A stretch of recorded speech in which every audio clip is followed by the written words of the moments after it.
ٹھیک ہو گیا. تو کوئی اور اہم واقعہ آپ اپنے علاقے کے حوالے سے، اس گاؤں کے حوالے سے، اپنے بھائیوں کے حوالے سے، ملازمت کے دوران جو آپ فوج میں تھے اس دوران کوئی اہم واقعہ کوئی یاد ہو آپ کو کسی حوالے سے؟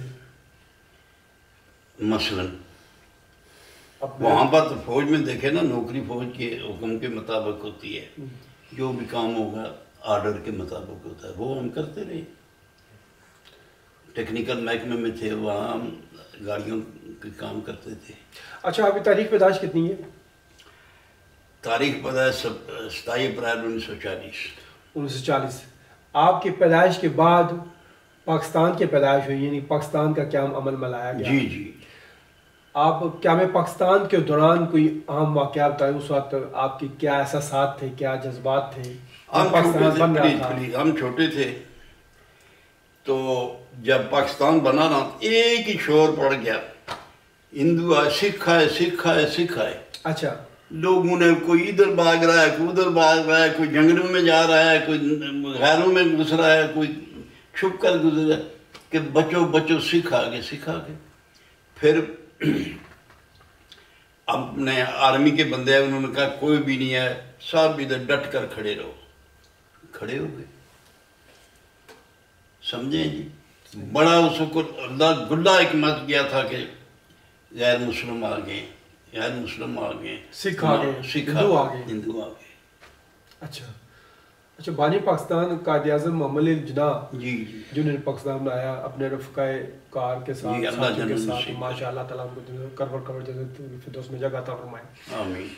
ان کے ساتھ کبھی آپ کی فیس ٹو فیس ملاقات یا شیک ہینڈ نہیں نہیں ہوئی؟ دور سے دیکھا ہوگا آپ نے؟ جو بہت دفعہ ہے. اچھا. اس وقت آپ کے جذبات کیا تھے؟ ظاہر ہے وہ اس وقت پاکستان کے قیام کے لیے کوشش کر رہے تھے، پاکستان بنانے کے لیے اپنے رفقائے کار کے ساتھ کوشش کر رہے تھے. ہر بندے کی جذبات کیا تھے آپ کے؟ Please listen to me. ہر بندے کی یہ کوشش تھی، مرد عورت، کہ پاکستان بنے، پاکستان بنے، پاکستان. اتنے دن بچے بھی نعرے لگا رہے تھے پاکستان زندہ باد، پاکستان زندہ باد. بنا نہیں تھا اس سے پہلے. آپ کو پتا نا جی جی اس کا کب کیا نام ہے، نام سجیسٹ ہوا، پھر اعلان تو بعد میں ہوا. جی جی. تو یہ ساری، لیکن آوازیں بلند ہو رہی تھی. یہ مسلم لیگ جو ہے یہ بانی جماعت ہے جس نے پاکستان بنایا. 1905 میں اس کی بنیاد رکھی گئی تھی، 1905 میں. تو اس لحاظ سے یہ بڑا انہوں نے کام کیا ہے. اس وقت کے جو لیڈر تھے، قائد اعظم صاحب پہلے مسلم لیگ میں نہیں تھے. بعد میں 1934 یا اس کے لگ بھگ اس میں شامل ہوئے. پھر اس کو خوب تقویت ملی، سارے مسلمان ایک جان ہو گئے. آل انڈیا مسلم لیگ. آل انڈیا مسلم. وہ کیوں ہوئے تھے؟ انہوں نے جب دیکھا نا کہ ہندو جو وہ اپنا فدو لگا رہے ہیں، مسلمانوں کو ایسے کر رہے ہیں، تو پھر انہوں نے جناب یہ کام کیا کہ اکٹھے ہو جاؤ، اکٹھے ہوئے تو پھر یہ بنا دیا. جی. اس وقت انہوں نے ظاہر ہے جب کیا پاکستان کے دوران ظاہر ہے دو قومی نظریہ تھا جی، کہ دو مسلمان، دو الگ الگ قومیں تھی، الگ. ان کا رہنا سہنا، اٹھنا بیٹھنا جی جی، اور رسم و رواج سب مختلف تھے. مختلف تھے. اس وجہ سے کیا پاکستان کی بنیاد پر کوئی چیز ہماری اور ان کی ملتی نہیں تھی. تو ظاہر ہے یہ ہمارا جی جی تھا پاکستان بننے کی وجہ. اب یہ بتائیں کہ ظاہر ہے پاکستان بن گیا. پاکستان بننے کے بعد اس میں ماشاء اللہ یعنی ماشاء اللہ بھی رہا جی، اور فوجی حکومتیں بھی رہیں، جمہوری حکومتیں بھی رہیں. جی. سب سے اچھا دور جو ہے وہ آپ کو کون سا لگا؟ نہ چھیڑا نکتے بادے باری رلگ اپنی، تجھے اٹکیلیاں سوجی ہم بیدار بیٹھے. اے کاش کہ مسلمان، اے کاش کہ اللہ رب العزت ان مسلمانوں کو کوئی عقل دے دیتا، ان کو کوئی سوچ دے دیتا، ان کو کوئی فکر دے دیتا، ان کو کوئی مسلمانوں سے محبت دے دیتا، تو آج یہ پاکستان دنیا میں چھایا ہوتا ہے. مسلمان خود غرض، ناانصاف. اب مجھے بتائیں 58 ملک ہیں جی جی یا 58. ہر جگہ مسلمانوں کو مار پڑ رہی ہے یا نہیں؟ تباہ و برباد ہو رہے ہیں. کیوں؟ there is some reason. کیا ریزن ہے بتائیں نا. ہم مسلمان ایز اے مسلمان نہیں ہیں. میں تو برملا کہہ دیتا ہوں، کئی دفعہ انہوں نے کہا ایسی بات نہ کر، میں نے کہا میں کہوں گا، جس نے ایکشن لینا ٹیک ایکشن اگینسٹ می. کہ یہ کون سی اتنی 58 ملک ہیں. اب دیکھیں فلسطین کے ساتھ کیا ہو رہا ہے. جب وہ دیکھیں تو بندے کی یہ دل اور دماغ پھٹنے پر آ جاتا ہے. نہیں دیکھا جاتا. اتنے ذلیل ہو رہے ہیں. اللہ ہماری ادھر ماں بہنوں کے ساتھ کیا ہو رہا ہے، بندوں کے ساتھ کیا ہو رہا ہے. اور کوئی مسلمان حاکم کتے کا بچہ یہ نہیں کہتا ہے کہ یہ نہ کرو. غصے سے بھی یہ نہیں کہتا ہے کہ یہ ظلم کر رہے ہیں. یہ کوئی نہیں کہتا ہے. یوں کر کے چپ.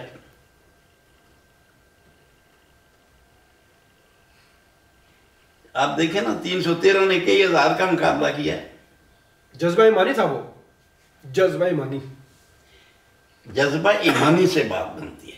تو جب آپ خدا سے مانگیں گے تو خدا جب دے گا تو no one is there who can stop it. اتنے گندے ہو گئے ہیں کہ جس کی انتہا ہی نہیں ہے. دیکھیں نا 313 نے کئی ہزار کا مقابلہ کیا. وہ بھی تو انسان تھے، مسلمان ہی تھے. تو اس لیے اللہ ہمیں ایمان کی طاقت دے. اس وقت جو مسلمانوں کے ساتھ ہو رہا ہے،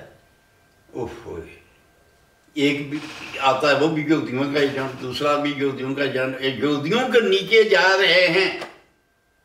بے شک اس کو عام میری طرف سے کر دو. یہودیوں کے ایجنٹوں، خدا کا خوف کرو اور مسلمانوں اپنا تحفظ کرو. ورنہ ابھی آپ ہی بتائیں یا جتنے بھی لوگ، آخر ہم انسان ہیں نا. فلسطین میں کیا ہو رہا ہے؟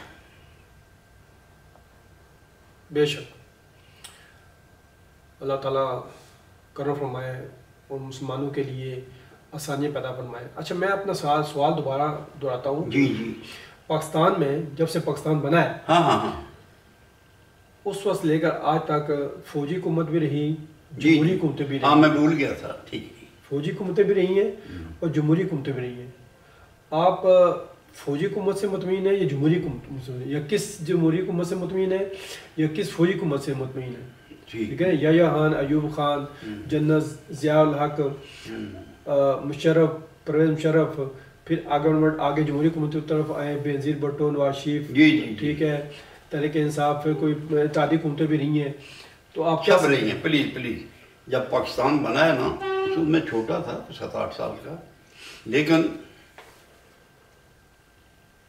اتنی غربت تھی اور اتنی ہی ہر چیز کی ناپیدی تھی کہ میں آپ کو کیا مطلب. ایون دن آٹا بھی نہیں ملتا تھا کھلا بازاروں میں. کھانے کے لیے آٹا کھلا نہیں ملتا تھا. کہ غریبی تھی، پیسے بھی کم تھے، لیکن جو بھی مزدوری کر کے پیسے لاتے تھے تو آٹا بھی نہیں ملتا تھا. اتنی کمزوری تھی. لیکن چلو لوگ گزارا کرتے رہے. پھر آہستہ آہستہ غریبی کو دور کیا. پھر انگریزوں کے جو رول ریگولیشن تھے وہ ان کے چل رہے تھے. یہ 56 کا جو آئین بنا، جو الیکشن ہوا، اس میں پھر یہ اپنا پارلیمنٹ بنی، اس میں آئین بنا، اس میں قانون بنے. تو تب جا کر یہ ہماری ان سے جان چھوٹی. اس وقت تک کنٹرول اینڈ کمانڈ یہودیوں کا تھا. تو یہ کچھ اچھے وقت بھی گزرے ہیں. لیکن میں نے پہلے آپ کو بتایا نا کہ پوری دنیا میں اگر سب سے گندی ترین کوئی قوم ہے تو مسلمان ہے. ناانصاف، بے ادب. ابھی دیکھیں کوئی حد ہے اس بات کی کہ ہر چیز دنیا کی پاکستان میں کون سی چیز نہیں پیدا ہوتی، غائب ہو جاتی ہے. ہر چیز پیدا ہوتی ہے اور غائب ہو جاتی ہے. اللہ کے فضل سے اتنی گندم ہوتی ہے، اتنا غلہ ہوتا ہے کہ سوچ نہیں سکتی. سمگلر، چور، ڈاکو، ہیرا پھیری والے، نا انصاف، ایون دن آپ کو کیا بتا، عدالتوں میں کیا ہو رہا ہے آپ بھی دیکھتے ہیں نا، عدالتوں میں کیا ہو رہا ہے. جہاں بھی جائیں، ابھی تھانوں کو دیکھیں، پٹواریوں کے پاس جائیں، سبحان اللہ، ماشاء اللہ، ایک ایک پٹواری کے محل دیکھیں، ایک ایک تھاندار کے، تحصیلدار کے، تو آپ حیران رہ جائیں گے کہ یہ کون لوگ ہیں، یہ پاکستانی ہیں، کس گریڈ کا بندہ ہے اور اس کی کیا پوزیشن ہے. گریڈ اس کا دیکھیے، بیسک پے دیکھیے اور اس کے حالات دیکھیے. واٹ یو ول کنسیڈر، کیا ہے بات، پلیز ٹیل می، کیا کنسیڈر کریں گے؟ لمحہ فکری ہے، لمحہ فکری ہے، لمحہ فکری ہے. اللہ ہمیں ہدایت دے کہ ہم نیک کام کریں، ہم قانون پر چلیں. جو ہمیں پتہ ہی نہیں ہے کہ قانون کس چیز کا نام ہے، اللہ مہربانی کرے، اللہ مہربانی کرے، اللہ مہربانی کرے. اگر کوئی صحیح حکومت 5 سے 10 سال چلے تو یہ ملک دنیا کا ٹاپ کا ملک بن جائے. درست. لیکن کیا ہے، غلہ سمگل ہو رہا ہے. یعنی جو دنیا کی چیز ہے، ابھی دیکھیں میٹھے کی جتنی چیزیں ہیں، شکر ہے، چینی ہے، گڑ ہے، یا جو بھی ایسی چیزیں، سب ادھر پیدا ہوتی ہیں، غائب ہو جاتی ہیں. وہ بھی امپورٹ کریں تو ایک چیز ہمارے ملک کی بنیادی چیز ہے، اس کو بھی ہم امپورٹ کرتے ہیں بجائے ایکسپورٹ کے. لیگل طریقے سے نہیں، انلیگل طریقے سے ایکسپورٹ ہو رہی ہے. تو پھر کیا ہوگا؟ اے اللہ، ان مسلمانوں کو تو ایماندار دے، اللہ ان کو خوف خدا دے، اپنا خوف آمین پیدا آمین دے. آمین آمین. جی راج صاحب، بہت مزہ آیا آپ کی باتیں سن کر، بہت ہی مزہ آیا، یقین کریں. مہربانی مہربانی. بڑا نالج ہے آپ کے پاس، اور ماشاءاللہ، اور بڑا آپ جذبہ رکھتے ہیں اس قوم کے لیے، اس ملک کے لیے. اللہ تعالیٰ آپ کو استقامت عطا فرمائے، آپ کو صحت و تندرستی عطا فرمائے. ناظرین، اس کے ساتھ ہی آپ سے اجازت چاہتے ہیں، دیکھتے رہیے گا 18 نیوز. اجازت، اللہ حافظ.